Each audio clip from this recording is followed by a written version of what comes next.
vous m'entendez bien? Eh ben, parfait.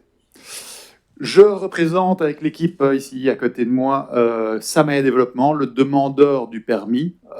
On est composé de 2 demandeurs, donc AG Real Estate et BPI. Donc tous les deux, on a des références de ce genre de quartier qui se font. Et donc, si vous voyez à gauche dans la référence, il y a par exemple Braine-l'Alleud avec le parc de l'Alliance, et chez nous à droite, des références à Uccle, à Bruges et ailleurs. Donc, on est des spécialistes de l'immobilier neuf. Donc, ce sont des sujets qu'on connaît par cœur. Donc, on suit les évolutions de comment se font les choses pour ce sujet-là. Alors, l'historique du site, il commence pour nous en 73, quand le terrain est acquis à la SNCB par la société Benelmat. Vous voyez ce que c'est à cette époque-là. Donc le site a été remblayé une première fois par la SNCB, ensuite une seconde fois pour faire un plateau horizontal, d'où l'historique de ce talus qui existe. Assez rapidement après, 20 ans après, le clos du Bondry s'installe en partie limitrophe. Il s'agit aujourd'hui d'une friche industrielle avec des entrepôts désaffectés depuis 2018. On les a démolis en 2020. Et naturellement, le remblai dont je parlais juste avant est pollué, donc nécessite un retravail du site. Et il y a une petite couche en plus qui est le bombardement de la gare par les Alliés en 1945, qui nous imposera à être assez précis et précautionneux lors des terrassements qu'on fera pour ce site. Il ne faut pas oublier qu'on a déjà réalisé la partie nord du terrain au niveau de terrassement, qui nous a permis de cadrer notre approche par rapport à tout ce sujet-là, aussi bien pollution qu'au niveau de la partie bombe. On n'a pas eu de surprise. Le terrain, vous connaissez bien Ottignies, donc vous savez très bien qu'il est juste à côté de la gare d'Ottignies, qui est une des gares les plus importantes de Wallonie. Elle se dispute la première place une fois avec Liège, une fois avec Namur, beaucoup moins souvent. Mais c'est Liège et Ottignies qui gagnent la victoire chaque année. Donc, je rappelle nos entrepôts qui ont disparu. Donc, vous voyez le terrain dans l'état actuel sur la droite. Donc, c'est un terrain assez minéral. On a gardé sur le site les bâtiments qui ont été concassés. On se retrouve ici aujourd'hui dans un permis d'urbanisation. Donc, on a entendu des questions en disant oui, mais c'est très flou sur les affectations, des choses comme ça. Le permis d'urbanisation donne un cadre et ensuite viendront des permis d'urbanisme qui devront se respecter ce cadre. Alors un terrain, quand il est d'ampleur pareille, allez dire on se lance tout de suite dans un permis d'urbanisme super précis, etc. Et vous voyez l'ampleur de l'intérêt qu'il y a autour du dossier ou des craintes, des questions qu'il y a autour du dossier. Si on dessine tout en détail, c'est déjà trop tard. Je dirais, c'est recommencer, et on n'arrivera pas à vous écouter dans toutes vos questions et dans toutes vos inquiétudes. Donc ça, ce sera lors du permis d'urbanisation. Et donc quand on voit le cadre général, on espère obtenir le PUR, donc le permis d'urbanisation, courant l'année prochaine. Et donc on se lancerait dans ce schéma-là, dans des études l'année prochaine et d'après, pour avoir un début de travaux d'un premier bâtiment au plus tôt en 2027. Donc ça, c'est le cadre général. L'historique du projet, on a déjà parlé, je vais essayer de passer rapidement dessus. On a fait en 2014 un plan directeur du quartier de gare. Pourquoi? Parce qu'il y a le projet de la gare qui se lançait. Il y avait aussi les questions du quartier des droits de l'homme qui se lançait. Il y avait pas mal de choses qui se créaient en fait dans le même coin. Donc 2014, on s'est associé avec la ville, la SNCB, pour établir un master plan général de toutes les questions qui pourraient apparaître avec tous ces projets qui allaient potentiellement pouvoir se faire sur le site. On a contacté les riverains en 2016 et 2017. Enfin, en 2016, on a contacté, il y a eu une réunion d'information publique qui faisait aussi un peu la conséquence du permis Nord, qui était une procédure séparée. Il y a eu des ateliers participatifs en 2016-2017, qui nous a permis d'être en contact avec des riverains, donc dans un groupe plus réduit, permettant d'avoir des questions, réponses, de vraiment appréhender les craintes qu'il y avait, de tenter de pouvoir aller répondre à ces questions. Naturellement, oui, je peux comprendre qu'on préfère avoir un parc derrière chez soi qu'un bâtiment.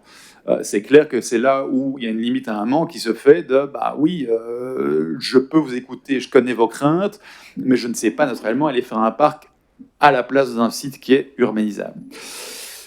Le 2018-2021, c'est en parallèle avec la crise sanitaire aussi. Il y a les avancements des dossiers gares et des liaisons. Donc la gare, il y a toute la question de la fermeture du passage à niveau. Donc c'est bien le dossier gare qui demande la fermeture du passage à niveau et ce n'est pas le dossier Samaya.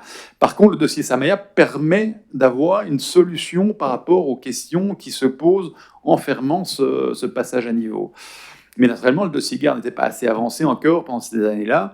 La crise sanitaire 2020 nous alerte sur pas mal de soucis dans le cadre de grands projets d'urbanisation. Quels sont les soucis qu'on a eus pendant cette crise? C'est que ceux qui étaient en appartement sont retrouvés enfermés chez eux. Au-delà de ça, aujourd'hui, une crise climatique qui fait que, bah oui, qu'est-ce qu'on fait avec les zones vertes, etc. Le Nord, vous l'avez entendu, il y avait un permis, donc l'ouverture voirie Nord, donc c'est une phase très précise, c'est un zonage d'ouverture, zone publique pour la voirie Nord qui a été actée en 2019. Il y a les démolitions, comme je vous disais, en 2020. On a déposé notre première demande de permis d'urbanisation en 2022.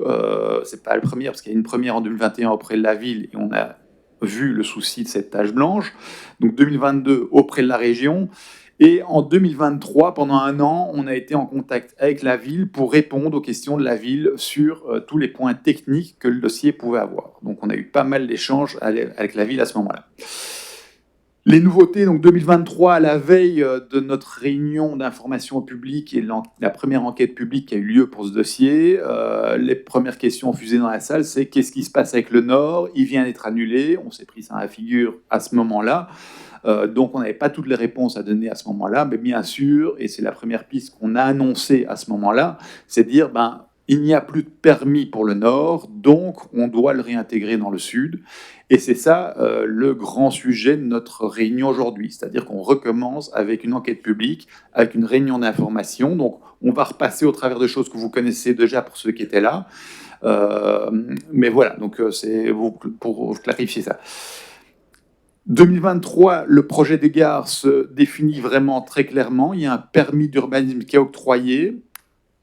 Et qui comprend aussi une partie d'ouverture de voirie. Donc, je vais vous montrer dans le schéma suivant, parce que donc, les ouvertures de voirie, il y a eu 3 séquences.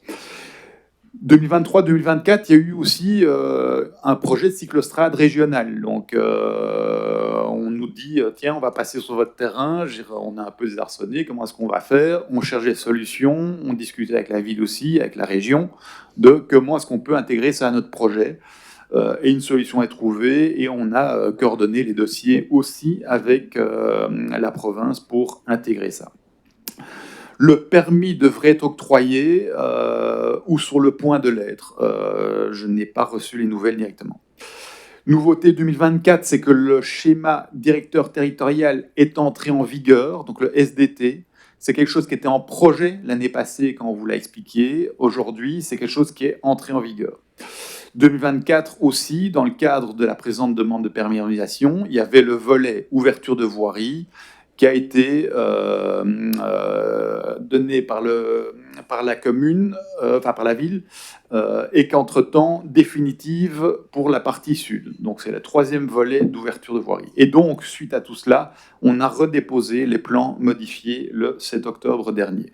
Alors le 7 octobre, c'était pas une date n'importe comment, c'est simplement parce qu'il y a un délai qui courait pour compléter le dossier, sinon le dossier était annulé à 0. Donc on devait introduire au plus tard, début octobre, nos plans modificatifs. Alors voilà, pour un peu éclaircir les successions d'ouverture de voirie, en jaune sur votre droite, vous avez la partie nord, donc l'ouverture de voirie nord, qui a été concédée en 2019. Celle de 2023 de la SNCB. Donc la SNCB a une demande d'ouverture de voirie qui est passée sur notre terrain, permettant de faire le bouclage de la voirie qui va avoir son passage à niveau fermé. Donc c'est clair que l'avenue Albert Ier va devenir plus apaisée qu'elle n'est aujourd'hui, puisqu'il n'y aura plus le passage vers le centre-ville à cet endroit-là. Vous y habitez, vous saurez mieux que moi. Vous y habitez, vous saurez mieux que moi, mais il y a une étude d'incidence qui est faite et qui prend en compte cette hypothèse-là. Hein, donc, c'est l'étude d'incidence qui vous le dira. Alors, la troisième phase, la phase rouge d'étude d'ouverture de voirie qui a été donnée ici, définitive, au mois de juin l'année passée. Alors, je vous dis, le projet Samaya, c'est pas seulement embêter tout le monde, c'est un projet de possible aussi. On permet à Infrabil d'adapter ses rayons de courbure de rail. On a concédé un terrain pour eux.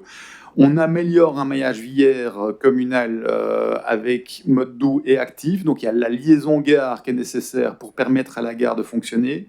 Il y a le bouclage qui est permis pour l'avenue de Paris. Quand je parle de liaison gare, c'est aller et vers la gare. Le bouclage, c'est ce dont je parlais avec le passage à niveau.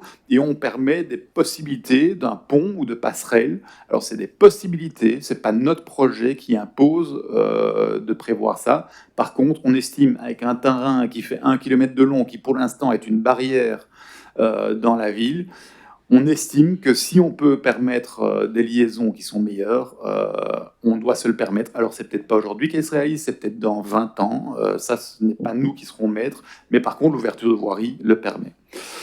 La réalisation de la cyclostrade, le projet permet aussi le passage de cette cyclostrade, la réhabilitation d'une friche industrielle en cœur urbain, donc là où le foncier est le plus précieux, là où il y a une gare, là où il y a des services, là où il y a du commerce. C'est là qu'on prévoit de construire du logement et d'autres fonctions. Et donc d'autres fonctions, un élargissement de l'offre. Donc quand on fait du logement, on ne fait plus aujourd'hui des quartiers monofonctionnels. On fait des quartiers qui permettent d'avoir beaucoup de choses sur place et de ne pas avoir besoin de la voiture pour n'importe quelle course qu'on fait. Alors il y a toute une cohérence planologique qui se fait au fur et à mesure des années. Donc vous avez vu, en 73, Benelmat s'est implanté. En 79, donc une activité industrielle. En 79, plan de secteur. C'est la première fois que dans la région wallonne, on commence à dire on va quand même prévoir des zones pour l'industrie, des zones pour les forêts, des zones pour l'agriculture, des zones pour le logement, des zones pour le bureau. Et en fait, ça fonctionnait par grandes tâches, des grands aplats. Donc en fait, des quartiers monofonctionnels l'un à côté de l'autre. Et en fait, 79, c'est les années tout à la voiture. Donc il y a une logique quelque part qui s'est construite à ce moment-là. Alors, il y a 2 éléments en 2018, le schéma de développement communal et le guide communal d'urbanisme. Le schéma de développement communal, qui est un schéma donc, qui donne les grandes orientations, indique le terrain précisément dans une zone d'habitat à caractère urbain. Le guide communal d'urbanisme indique le site en aire de renouvellement urbain et nouveaux quartiers durables. Donc en fait, on se trouve dans la première partie en plan de secteur avec des choses monofonctionnelles, on comprend qu'il faut une mixité, etc. Et la notion avec le renouvellement urbain et nouveaux quartiers durables, c'est la notion justement environnementale qui prend le dessus. C'est qu'aujourd'hui, ben oui, qu'est-ce qu'on fait avec la nature, etc. Je veux dire, on a un site ici plein cœur de ville, bien situé, mais ça ne doit pas être bétonné totalement. Donc, il faut remettre une place à la nature en ville. Pour l'instant, le site Benelmat, c'est 84% d'imperméabilisation. Donc, le projet tient compte de cela. Alors, les références qui sont ici en dessous, ce n'est pas moi qui les ai inventées, ce n'est pas moi qui les ai collées là, c'est les références qui se trouvent dans ce guide communal d'urbanisme, référencé spécifiquement pour ce terrain-ci, 1.11 aire de renouvellement urbain. La couche supplémentaire au niveau régional, le schéma de développement territorial, donc dans ces 6 années qui sont passées, on a compris avec les objectifs européens qui sont mis en place, on parle d'objectifs 2035-2050, on dit attention, on ne peut plus se permettre de bouffer du territoire. On ne peut plus se permettre d'aller remplacer une forêt, une zone naturelle. On ne peut plus se permettre d'aller limiter les terrains agricoles. On ne peut pas non plus continuer à faire des zonings dans tous les sens. Donc, le schéma de développement territorial a classé les zones en plusieurs pôles. Je repasse une fois encore en détail ici. Donc, oui, non, ça, je ne vais pas répéter ça. Mais donc, un petit détail aussi, sur le guide communal d'urbanisme, on parle clairement de certains gabarits qui sont clairement précisés dans le guide. Au niveau schéma de développement territorial, oui, il y a des notions de densité qui apparaissent. Et ça, c'est par rapport aux zonages dont je vais parler maintenant. Il y a plusieurs types de pôles dans le schéma de développement territorial au niveau wallon. Donc, la première ligne de pôle, ce sont les grandes villes, Liège, Charleroi, Mons, La Louvière. Il y a Namur qui fait partie aussi de ces pôles. Et la seconde ligne, ou la troisième ligne, si on tient au rôle de capitale régionale, la seconde ligne, ce sont les pôles régionaux. Le bipôle Ottigny, Wavre, Louvain-la-Neuve fait partie de ceux-là. Donc on se trouve au deuxième ou troisième rang de pôles d'importance en région wallonne. On voit ici le bipôle indiqué, on voit les types de polarité qui existent. Bah, c'est clair que la gare d'Ottigny se trouve en plein centre de ce pôle de centralité urbaine. Alors chaque fois, ce terme urbain revient dessus. Parce que je sais que lors de notre dernier échange, il y avait, oui, mais Limlet, attention, ce n'est pas la ville, etc. Non, c'est vrai qu'on se retrouve ici dans des zonages avec une évolution de l'urbain. Quand on voit le terrain comme il était en 73, 20 ans après, vient Bonderie, et on se retrouve 20 ans après. Je vous présente aussi l'équipe, donc 3 partenaires pour concevoir ce dossier. Donc MSA Urbaniste, qui va prendre la parole maintenant. Bèze, qui est le paysagiste qui nous a accompagné pour dessiner tout l'espace public, pour tout l'espace public, donc tout le paysage, l'espace public. Et alors Sweco, qui travaille en ingénierie de la viabilisation, donc tout ce qui est réseau, récolte des eaux, etc. Je laisse la parole à Benoît Maurice de MSA. Bonsoir à toutes et tous. Vous m'entendez bien? Y compris au fond? Non? Je vais parler plus fort? Ok. Je vais venir plus proche de vous aussi. Ça va? Vous m'entendez? Ok. Donc moi, je suis Benoît Moritz, je suis architecte urbaniste. Je travaille pour le bureau d'études MSA, qui est donc un bureau d'études qui a été mandaté par les 2 promoteurs pour réfléchir à l'aménagement de cette friche. Alors, comme urbaniste, on réfléchit à l'aménagement de cette friche dans un cadre, hein, et Frédéric Berler vient de présenter une partie de ce cadre, c'est-à-dire le plan de secteur qui définit qu'on est dans une zone d'habitat. Donc déjà, en 79, on avait pensé affecter ce terrain à du logement. Au niveau du guide communal d'urbanisme qui a été initié, développé par la commune, il y a aussi des recommandations en termes d'implantation, de gabarit, de forme urbaine. On s'inscrit pleinement dedans. Et puis, dernier point qui a déjà été mentionné, le schéma de développement territorial de la région wallonne qui identifie la polarité, hein, Ottigny comme étant un pôle. Et nous, comme urbanistes, on doit se situer et penser l'avenir de cette zone en intégrant ces paramètres. Ce sont des données avec lesquelles on doit travailler et qui s'imposent d'une certaine manière aussi au projet, hein. Il y a tout un cadre réglementaire à respecter. Comme urbaniste, il y a également d'autres éléments auxquels on fait attention et j'imagine qu'il y aura des questions par rapport à ça et on pourra en discuter, hein. L'urbanisme, c'est clairement de la politique aussi. Il y a des choix qui sont faits, ce sont des choix qui sont des choix de société. Et comme aux élections, tout le monde n'est pas toujours d'accord sur tout. En urbanisme, on fait des choix et on peut en discuter. C'est un peu le sens aussi de la discussion de ce soir, qu'on puisse avoir l'opportunité de vous expliquer le projet dans ses grandes lignes et qu'on puisse échanger à son sujet. Nous, chez MSA, on est aussi préoccupés par le changement climatique, hein. C'est une donnée qui s'impose à nous et c'est une donnée qui impose aussi de repenser le territoire autrement. Hein, moi, en 2022-2023, j'ai travaillé sur la reconstruction de la vallée de la Vesdre, les inondations de 2021, 40 morts, je peux vous dire, je connais, j'ai travaillé là, je sais ce qu'il faut faire. Et je peux vous dire aussi que ce qu'on fait là-bas, je ne sais pas qu'on fait exactement la même chose ici, mais les paradigmes sont quand même des paradigmes identiques, c'est-à-dire essayer de concentrer l'habitat autour des pôles, ne pas diffuser, éviter la dispersion, éviter le ruissellement. 50% de l'inondation de 2021 dans la vallée de la Vesdre, c'était du ruissellement lié à l'artificialisation du sol.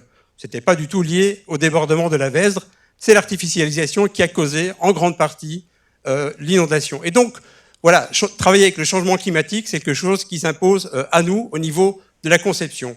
Et puis, autre élément qui nous paraît également important, ou qui nous semble vraiment très important, un troisième paramètre, c'est travailler sur un urbanisme inclusif. Alors, qu'est-ce que ça veut dire, hein? C'est effectivement un promoteur immobilier qui va développer le projet, mais le cadre peut évoluer et le permis d'urbanisation le permet. Il y a des choses qui sont ouvertes en termes de flexibilité sur les formes de logement. Donc, pour l'instant, 2 promoteurs immobiliers, ils vous parleront eux-mêmes des projets qu'ils ont faits dans lesquels il y a du logement social, par exemple. Donc, c'est pas parce que c'est un promoteur immobilier que c'est forcément entièrement de la promotion immobilière qui réalise le projet. Il y a les charges d'urbanisme aussi, et également tout ce qui concerne les équipements, le scolaire, les crèches, qui doivent venir avec le développement du projet. Donc, cadre de réflexion, pour nous, important. OK, le cadre réglementaire, la cohérence par rapport à ce cadre, changement climatique et ville inclusive, ville solidaire, avec un maximum, je dirais, de flexibilité dans le plan. Alors, je vais rapidement vous parler de ce à quoi on a pensé. Alors, c'est pas ce à quoi on a pensé, on est à côté, on est juste à côté de la gare d'Ottignies. Hein, la gare d'Ottignies, on l'a expliqué tout à l'heure, c'est la première gare ou c'est la deuxième gare de Wallonie en termes de nombre de voyageurs. Hein, alors, nombre de voyageurs, ça veut dire aussi offre de transport, possibilité d'utiliser les transports publics. Il va y avoir une cyclostrade, on a une dizaine de lignes de bus, on peut aller plus ou moins dans toute la Belgique à partir de la gare d'Ottignies. Donc, en urbanisme, c'est ce qui s'appelle l'urbanisme orienté, transport oriented urbanisme, l'urbanisme orienté vers les transports, hein, qui formalise ou qui s'incarne en Belgique par des quartiers de gare. Et donc, c'est clair qu'ici, à côté du site de la première gare de Wallonie, à côté de laquelle il y a un grand investissement public qui va se faire, le projet, c'est de créer un quartier de gare.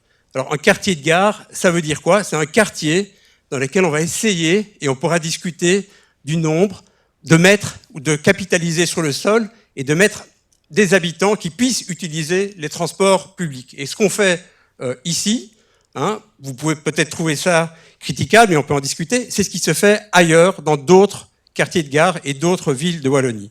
Donc on a pris simplement ici quelques exemples qui vous montrent en fait des choses qui sont réalisées. Hein, à Ath, vous avez à côté de la gare un projet qui a été fait par Athénor, des projets de logement également sur une friche, ancienne friche industrielle, 96 logements à l'hectare de densité moyenne. Jean Blou, c'est pas très loin d'ici, sur également d'anciennes friches industrielles. Voilà, on est à 85 logements par hectare. Soigny, dans le Hainaut, 84 logements par hectare.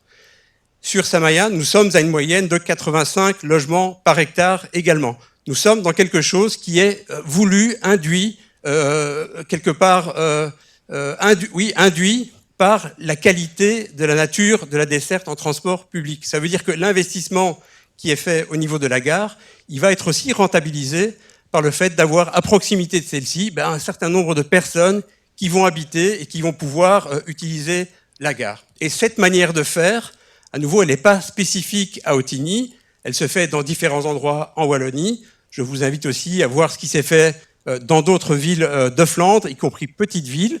Donc capitaliser, habiter à côté de la gare, mettre un certain nombre de personnes, c'est un investissement qui est durable en termes de, d'investissement par rapport à ce qui est au niveau de l'argent public investi, mais c'est également une manière de capitaliser sur des infrastructures qui sont déjà là. Alors on peut avancer, je vais aller un peu rapidement. On s'inspire de différents penseurs. Hein. Ça c'est un bouquin que je trouve assez intéressant. C'est un penseur danois. On peut avancer. Je vais peut-être pas m'attarder dessus. Aller directement vers la slide suivante. Hein, mais on s'inspire. Donc on n'est pas tout seul à penser dans notre coin. On s'inspire également de ce qui fait dans les théories de l'urbanisme aussi ce que sont les paradigmes. Donc par exemple, on l'a un tout petit peu évoqué. Le site il est aujourd'hui à 80% perméable. Donc ça veut dire que par rapport aux questions liées aux inondations, en fait le site aujourd'hui il est problématique. Et donc, une chose qu'on a discuté avec les propriétaires du site, c'est comment, à travers la réalisation du projet, on peut désimperméabiliser le site et comment est-ce qu'on peut, à travers la construction, générer plus d'espaces poreux, plus d'espaces perméables. Et donc, le projet, il vise à faire évoluer les 20% de perméabilité du sol vers 60% de perméabilité du sol. Et donc, de ce fait également trouver un mécanisme win-win. Hein, quand on réalise le projet, le risque d'inondation va diminuer progressivement. Alors, dans le projet Samaya, vous allez avoir différents documents. Je vais rapidement les balayer, mais dans ces documents, il y en a deux à regarder. C'est le plan des objectifs, je le montrerai plus tard, et puis le plan d'occupation du sol. Le plan des objectifs, il est accompagné de ce type de liste. Il y a 11 points qui sont les points à partir desquels ou pour lesquels il n'y aura pas d'autorisation de dérogation. Donc il faudra, dans tout projet futur, si le projet se fait, toujours répondre à l'ensemble de ces points, ou en partie de ces points, il ne sera pas possible de déroger à ces points. Donc dans les objectifs de l'urbanisation de ce site, j'isole 4 points, c'est capitaliser sur la proximité du pôle multimodal de la gare, développer un nouveau paysage végétal qui n'existe pas aujourd'hui, donc profiter aussi du projet pour développer la végétalisation et la verdurisation. Un autre point qui est important, qui est quelque chose qui a été rajouté parce qu'on a entendu aussi les préoccupations par rapport aux vues dans les jardins du fond de Bondry, c'est de protéger l'intimité. Je pense qu'elle était déjà, mais la renforcer à travers la plantation d'une barrière paysagère végétale. Et puis il y a d'autres points sur lesquels on pourra revenir. Il y en a 11 en tout, mais ce sont des points qui sont fondamentaux dans le projet. Alors si j'avance un peu sur c'est quoi le projet au final, on peut avancer.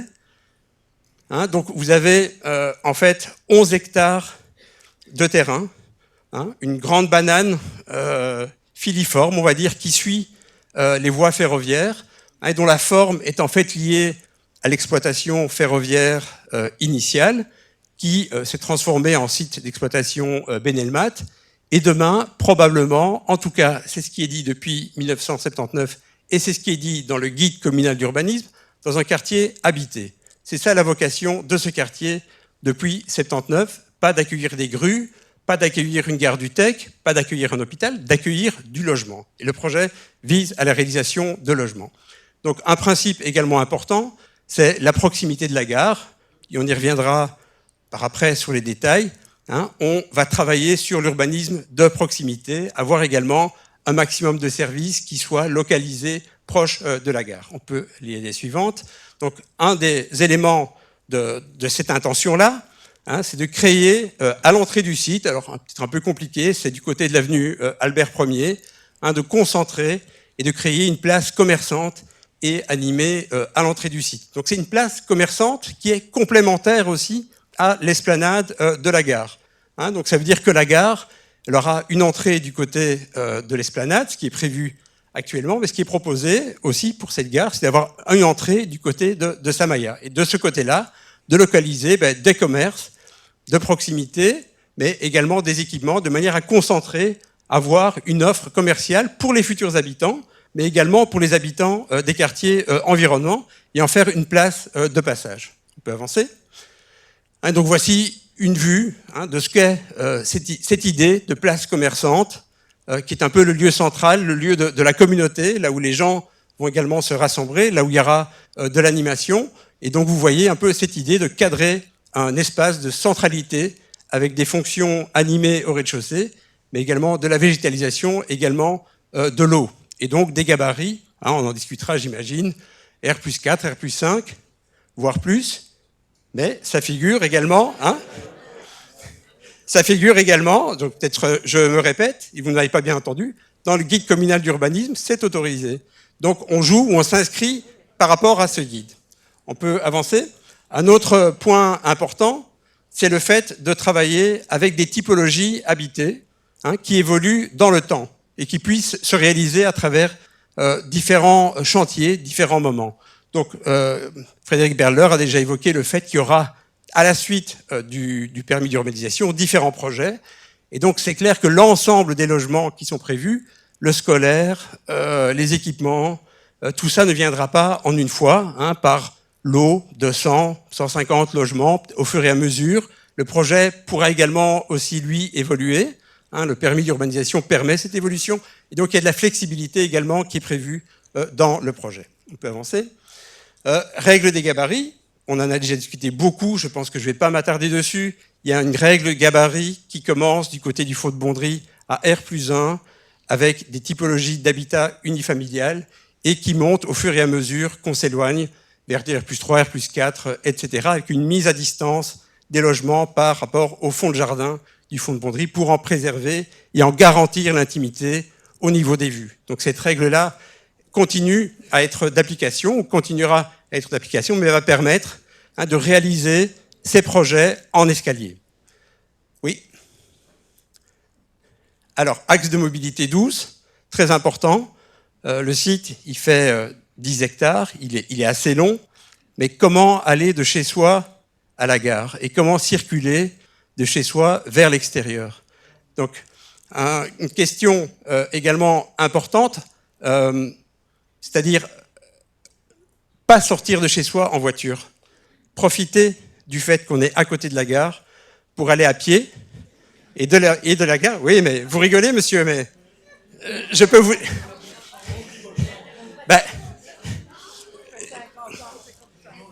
Ben justement, les comportements changent. Les comportements changent. Mais je vais... Benoît, je t'invite à... Je vais... En train. Et je suis venu ici à pied. Exactement, je suis venu en train. Oh ben, à 23h, je viendrai en train. Donc, je pense que...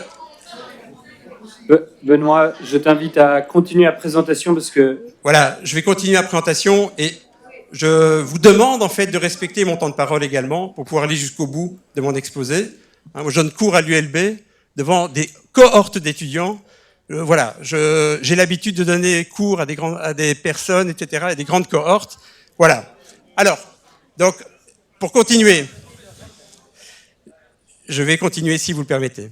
Donc, oui, je comprends bien, mais il faut aussi penser à la vie des générations futures. Alors... Benoît, reprends la présentation, s'il te plaît. Voilà. Alors, axe de mobilité douce, donc le quartier, il sera structuré avec un axe de mobilité douce. C'est ça l'idée, c'est que la manière de se déplacer se fasse à partir des déplacements à pied et en vélo.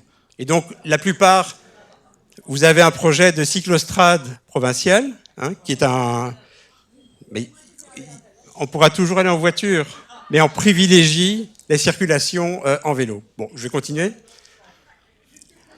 Alors, donc ça c'est une photo qui vous montre, ou une illustration qui vous montre le principe de la structuration de ce quartier à partir d'un axe de mobilité douce. Oui. Alors, autre élément, mais je vous demande de me laisser terminer parce qu'il y aura un temps de questions et réponses et on y répondra également. Donc je vais peut-être terminer mon exposé. Alors, structurer le quartier à partir de tissus de typologie architecturale variées. Donc là, effectivement, sur les 10 hectares, quand on va construire les différents quartiers, il faudra aussi anticiper les phasages. Également, un élément auquel on a fait attention dans le projet, c'est le fait que chaque logement ait un contact avec un espace vert. Et donc, à la manière, je dirais, d'une maison, quand on habitera collectif, eh bien, on pourra avoir ce contact privilégié avec un espace vert, que ce soit sous la forme d'un jardin ou d'un espace vert collectif. On peut avancer. Donc ça, c'est une illustration de ce principe. Donc même si vous habitez dans du collectif, il y aura en fait à chaque fois, et c'est un des principes également du projet, l'accessibilité à un espace vert de proximité. Oui. Mobilité à pied, donc 10 hectares. Ce qu'il faut regarder, c'est le schéma à gauche, qui est quand même un schéma qui montre comment les distances à pied, donc l'ensemble des futurs habitants du quartier, mais également les habitants du fonds de Bonderie, à travers la porosité qui va être créée dans le site, la perméabilité, le fait de pouvoir le traverser. Aujourd'hui, c'est un site qui est fermé, c'est une barrière. Demain, il deviendra traversable, on pourra l'utiliser, on pourra passer à travers.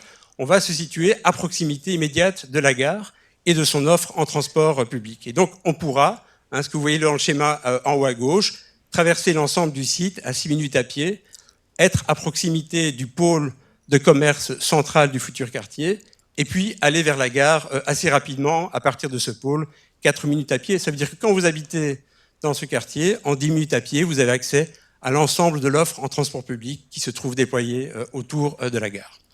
Alors, le quartier, c'est principalement un quartier de logement, mais pas que. Alors, j'ai pas le temps d'aller dans le détail des différentes couleurs, mais vous voyez qu'il y a du rouge à droite, et puis au fur et à mesure qu'on va vers la gauche, c'est-à-dire vers la gare, des nuances de couleurs, donc du commerce, des équipements, également des fonctions de résidence-service pour les personnes âgées, plutôt du côté du pôle de la gare et des transports publics. Et donc, il y a cette logique de plus on se rapproche de la gare, de la centralité, plus il y a de la mixité fonctionnelle qui va se déployer. Gestion de l'eau, importante également, beaucoup de dispositifs, on y reviendra, par rapport à la manière de gérer l'eau sur le site, de manière à faire de la rétention, gérer l'eau à la parcelle, c'est-à-dire à l'échelle de chacun des projets, mais également développer, et ça on pourrait y revenir, des systèmes de temporisation de la gestion de l'eau avant que celle-ci aille vers les égouts. Donc il y a vraiment une réflexion très intégrée qui articule ou qui va articuler à l'avenir à travers les projets la manière d'habiter avec la manière de gérer les espaces publics, et donc une coupe type qui vous montre comment les différents dispositifs ont été pensés dans le système de la voirie, qui est également une innovation du projet, une gestion intégrée des eaux de pluie dans le système de la voirie.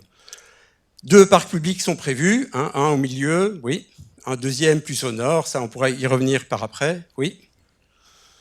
Le traitement des talus, qui est toujours un peu une question sensible, donc le site est surélevé par rapport aux voisins du fond de Bondry, c'est historique, il y a un talus qui est en fait un ancien talus ferroviaire qui se trouve là, donc il y a depuis toujours, depuis qu'on discute des questions sur la gestion de ce talus, qui va gérer ce talus.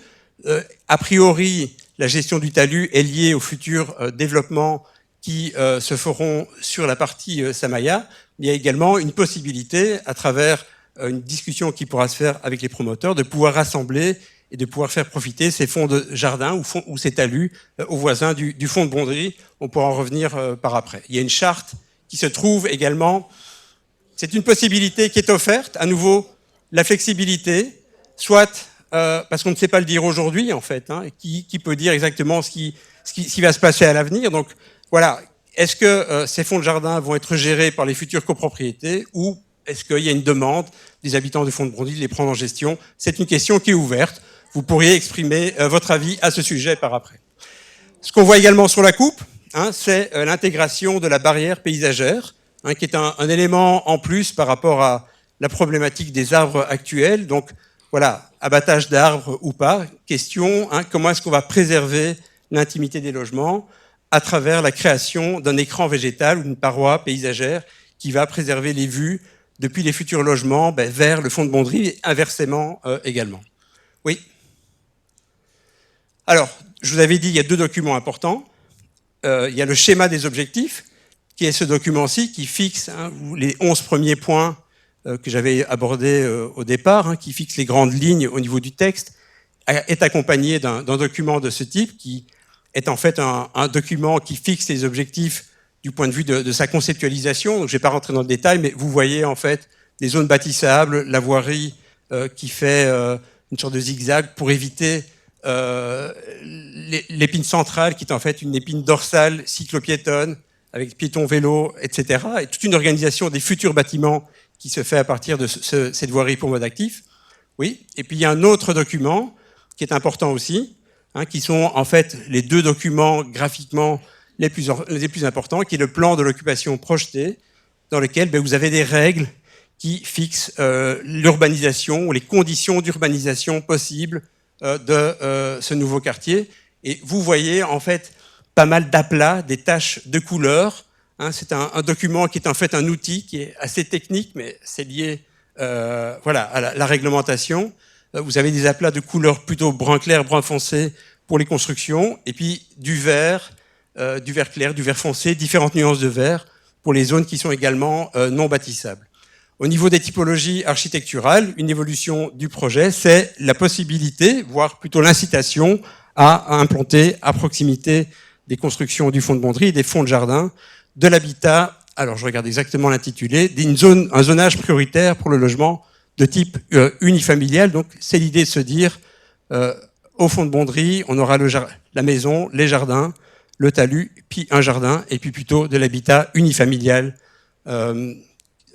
qui s'intégrera en fait dans le projet dans son ensemble. Oui, on peut avancer. Oui, ça je vais avancer. C'est un outil, donc peut-être juste pour expliquer encore une série de choses. vous avez ce zonage qui fixe les zones à construire, par exemple ce zonage brun, R+1, R+2, R+3, qui fixe les gabarits. Vous avez par zone de construction un indice qui nous dit c'est la zone 1. Dans la zone 1, vous avez un petit 2 qui nous dit qu'il faut faire 2 percis visuels pour éviter la construction d'un front de bâti continu le long de la future rambla piétonne, mais également dans les fonds de jardin du fond de Bondry. Et puis il y a également des zones d'aplats verts qui imposent des futures zones de cours et jardins, qui imposent également l'aménagement, je dirais, du talus, l'espèce de zigzag vert qui est la barrière végétale, qui est également, elle, imposée. Et donc vous avez toute une série d'éléments qui sont un peu abstraits, mais qui, concrètement, se traduisent par une série d'aménagements. Oui. Alors ça, on en reparlera une autre fois, je pense. La gare de Tigny, juste quand même dire ça, c'est quand même l'excellence en termes de desserte. Ben oui, on peut en rire, mais moi je suis venu en train et je trouve que c'est une excellente desserte en transport ferroviaire. Et à l'avenir, oui, laissez-moi parler. Voilà, gabarit, oui. Oui, on peut aller. Mais la densité, j'en ai déjà parlé. On est à 80 logements à l'hectare, 85 logements à l'hectare, qui est une densité de référence pour un quartier de gare. Et donc, on est là-dedans, entre des gabarits R+1, et gabarits R+5, R+6, qui montent au fur et à mesure, et un R+10, effectivement, éloigné du côté de la gare. On peut avancer. Donc, vous avez... Oui, attends, on va juste revenir avant. Ouais, juste revenir avant. Vous avez un plan. Voilà. Le R+10 ne verra pas dans votre jardin. Il est positionné du côté du chemin de fer. Voilà. Alors, vous avez un plan, comme ceci, là, qui donne un peu une image de ce que pourrait être le futur quartier dans le cadre de l'application des règles. Voilà. Et donc, vous avez des implantations en gris foncé. Vous avez les zones vertes, les zones jaunes, la rambla piétonne, tout ça est formalisé. Ce plan est un plan indicatif, contrairement aux deux autres plans que j'ai mentionnés, le plan du schéma des objectifs et le plan d'occupation du sol, qui, eux, auront une valeur beaucoup plus contraignante. Oui. Oui. On a fait une image, vous pourrez en discuter, évidemment. Vous voyez la gare, à droite, avec ce que la gare va amener comme échelle de bâtiments. Et donc, voilà, pour nous, c'est un peu ça, c'est une référence en tout cas. Vous avez un environnement qui va changer, qui est lié en fait à l'évolution de la mobilité, des contraintes et des besoins liés à la mobilité. Vous allez avoir une certaine architecture de hall et de gare. Et donc, du côté, je dirais, des voies de chemin de fer, on s'inscrit dans cette échelle-là. Et donc, du côté, alors, fond de Bondry, on commence à R+1, et puis on monte de façon graduelle pour avoir les gabarits les plus élevés du côté du front ferroviaire. Et là, on s'inscrit dans le nouveau, ou dans le futur nouveau paysage de la gare. Oui. Oui, ça c'est peut-être pour terminer. Référentiel quartier durable, juste pour mémoire, il y a un référentiel qui est établi par la région wallonne. On rentre dedans avec des critères et une série de normes. On est sur l'ensemble de ces critères en résultat positif par rapport à ceci. Oui. Une liste des amendements ou des évolutions, si vous voulez, qui ont été apportées au projet, outre le fait d'intégrer la zone nord. C'est une plus grande mixité des fonctions avec une plus grande possibilité de localiser des équipements publics sur l'ensemble de la zone. Une réduction de 4 étages du bâtiment repère, on pourra en discuter. Le recul de 15 mètres qui est augmenté par rapport à certains lots et qui est imposé comme étant un minimum, donc on peut aller au-delà. La barrière visuelle végétale et également un zonage prioritaire pour le logement de type familial du côté du fond de Bondry en gabarit R+1. Voilà, je vous remercie pour votre attention. J'ai tenté d'être le plus clair possible et à votre disposition pour répondre à des questions, mais il y a d'abord encore la partie relative aux études d'incidence. Voilà. Merci. Merci à François Albardier de Ariès pour la suite. Merci, je serai bref, je serai le dernier. Si vous me laissez aller, on peut aller vite et passer à la suite. Je ne vais pas vous présenter les conclusions de l'étude d'incidence et de ces 500 pages. Je vais juste faire en 5-6 slides un partage de données qui sont dans l'étude, d'analyses plus approfondies que nous avons fait et sur lesquelles on pourra revenir dans la discussion d'après. Première information, première donnée, c'est concernant les aspects plus socio-économiques. On vous parle ici d'un certain nombre de logements, plus ou moins 1000. Aujourd'hui, il faut savoir que dans les données statistiques en matière de prévision de ménages à l'échelle d'Autigny-Villeneuve, il y a des chiffres qui s'annoncent en matière de hausse de nombre de ménages de l'ordre de 6 à 7% pour la commune. Ça, ce sont des prévisions que les statisticiens font. Et donc, nous, en tant que bureau d'études, on se projette, on compare le projet par rapport à cela. Et donc, on regarde et on voit qu'effectivement, il y a un besoin en ménage. Et quand on le regarde à l'échelle de l'horizon 2035, il y a un besoin de l'ordre de 84-93 ménages par an supplémentaires. Nous, ce que ça nous fait dire, c'est que ce projet doit impérativement se placer dans du long terme. Donc, il n'a pas sa place ici à court terme. Il va se faire progressivement, il doit se faire progressivement et il va se développer au fur et à mesure de la croissance de la demande des ménages. Que justifie l'essentiel de cette croissance? En fait, simplement, et pour l'essentiel, la fragmentation des ménages. C'est une surprise pour personne. On fait face à une diminution de la taille moyenne des ménages. Elle était un peu plus de 2 personnes par ménage jusqu'à aujourd'hui. On voit qu'en 2050, on va descendre au niveau de cette taille des ménages. Autre élément sur lequel je voulais revenir ce soir avec vous, c'est la question de l'ombrage, un gros sujet. Et donc, on a fait tourner un modèle sur l'ensemble du projet qui tient compte des éléments des bâtiments futurs, des bâtiments projetés et puis du quartier. On le fait tourner, ce type d'exercice, on le fait faire surtout à l'échelle à l'équinoxe d'automne et puis vous allez le voir sur la slide suivante sur le solstice d'été.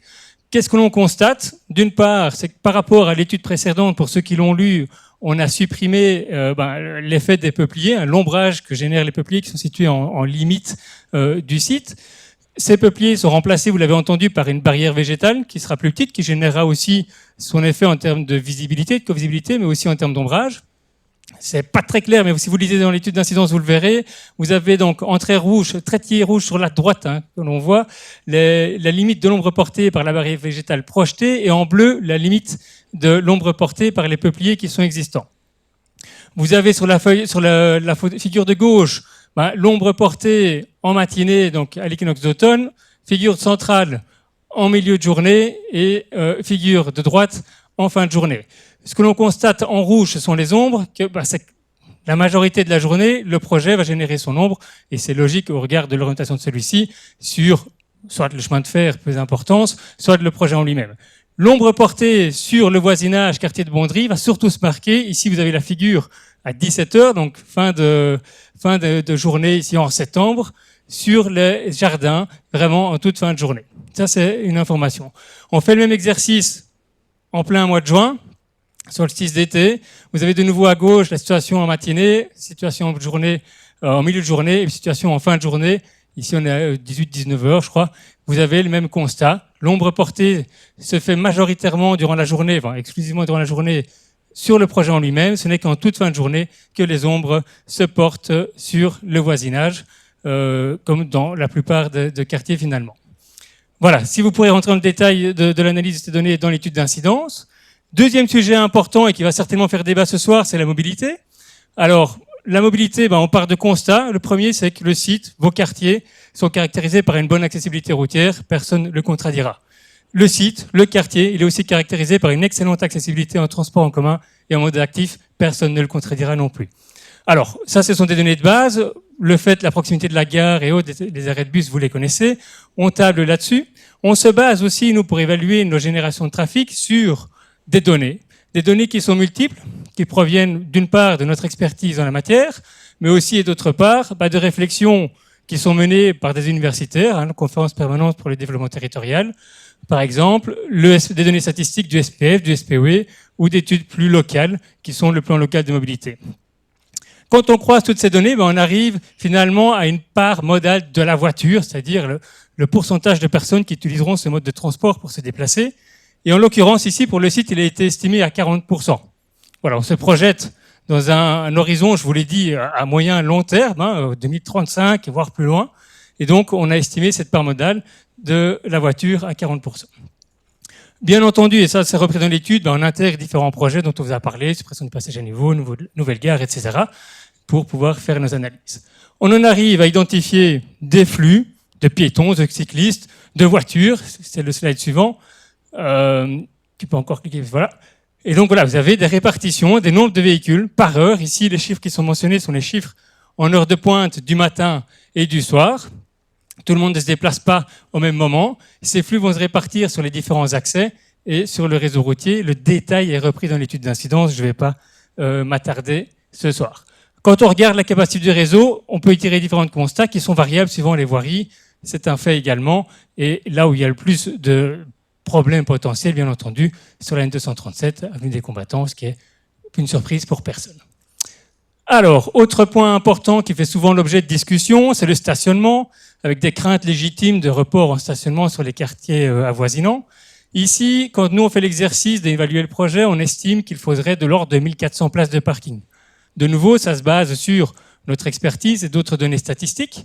Et quand on regarde ce qui est prévu dans les indications du projet, on constate, nous, bureau d'études, que l'offre prévue au sein du projet est au stade actuel du dossier suffisante, voire supérieure à la demande. Il y a quelques ajustements, par contre, qui doivent être faits par fonction, quand nous on rentre dans le détail. Ça pourra se régler, mais voilà, globalement, il y a cette place de parking. Les guides, les ratios recommandés par le GCU, donc guide communal d'urbanisme, sont également respectés. Si je fais un petit focus sur ce qui se passe en surface, c'est surtout ça finalement qui peut préoccuper, c'est qu'on constate que dans le cadre du projet, il y a de l'ordre de 180 places qui sont prévues, alors que nous, sur base des estimations que l'on fait, on arrive à des chiffres un peu plus faibles, ce qui nous fait dire qu'il y a une suroffre. Aujourd'hui, c'est une question qu'on laisse ouverte. Ce que l'on constate, c'est que le demandeur a prévu que c'est de pouvoir activer ses poches de parking suivant les besoins. Très bien, on est dans une situation, une projection à long terme. Nous saluons le fait qu'il y ait cette possibilité d'activer ou non ces parkings en fonction des besoins réels, phase par phase. Voilà. Un point important aussi, parce que ça avait été largement souligné la dernière fois qu'on s'était vu, c'est le taux de possession de la voiture. Donc, par rapport à l'année dernière, c'était l'année dernière, je ne sais plus, il y a 2 ans, la dernière fois qu'on s'était vu, on n'avait pas ces chiffres-là, et aujourd'hui, je les ai repris, ils sont dans l'étude aussi, c'est le taux de possession de la voiture par quartier statistique.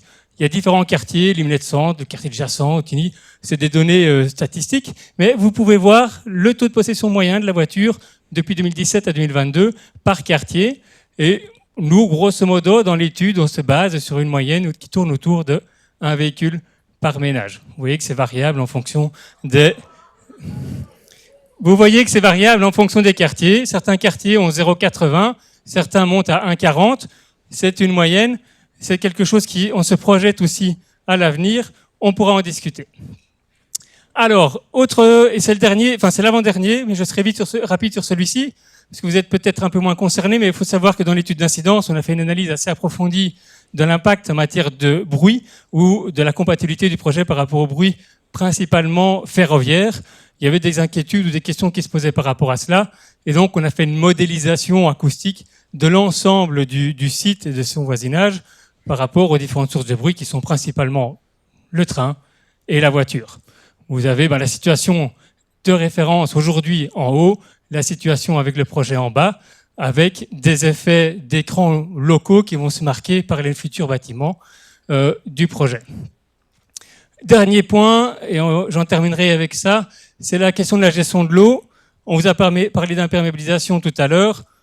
Il est un fait qu'avec la situation avec les bâtiments et aujourd'hui ou demain, avec le nouveau projet, il y a une évolution, il y a une réduction de la zone imperméable. Et puis en termes de matière de gestion des eaux, aujourd'hui on est un petit peu tôt pour pouvoir parler de dimensionnement précis. Par contre, il y a des principes qui sont identifiés, c'est-à-dire une gestion de l'eau à la parcelle et puis une gestion qui favorise l'infiltration là où elle peut l'être compte tenu des pollutions en présence. Voilà. Merci François. Nous arrivons sans doute à la partie que vous attendez, enfin, même si a priori les questions sont sur la présentation. Ce que j'ai aussi entendu, c'est qu'il y avait beaucoup d'avis, beaucoup de réactions. J'aurais envie de vous proposer, parce que le papier que j'ai distribué à certains, qui le souhaitaient, invite à vraiment faire la différence entre les réactions, on en a entendu depuis le début, et des questions de « je n'ai pas compris, est-ce que vous pourriez préciser, compléter, être plus spécifique ?» Ce que j'aurais envie de vous proposer donc, c'est d'abord de prendre 2-3 minutes où vous avez la possibilité de dire à votre voisin, votre voisine, tout ce que vous aimez, tout ce que vous n'aimez pas dans le projet. Vous videz le sac des réactions, et puis après on fait le point ensemble, et je distribuerai le micro, sur les besoins de clarification. Ceci est une soirée d'information. Si vous voulez vous organiser contre le projet, moi ça ne me dérange pas. Je suis là pour distribuer la parole aux personnes qui ont besoin d'informations. Ce soir, je l'ai déjà dit, Léchevin l'a rappelé, nous ne pouvons pas prendre note des avis, ils doivent être envoyés dans l'enquête publique.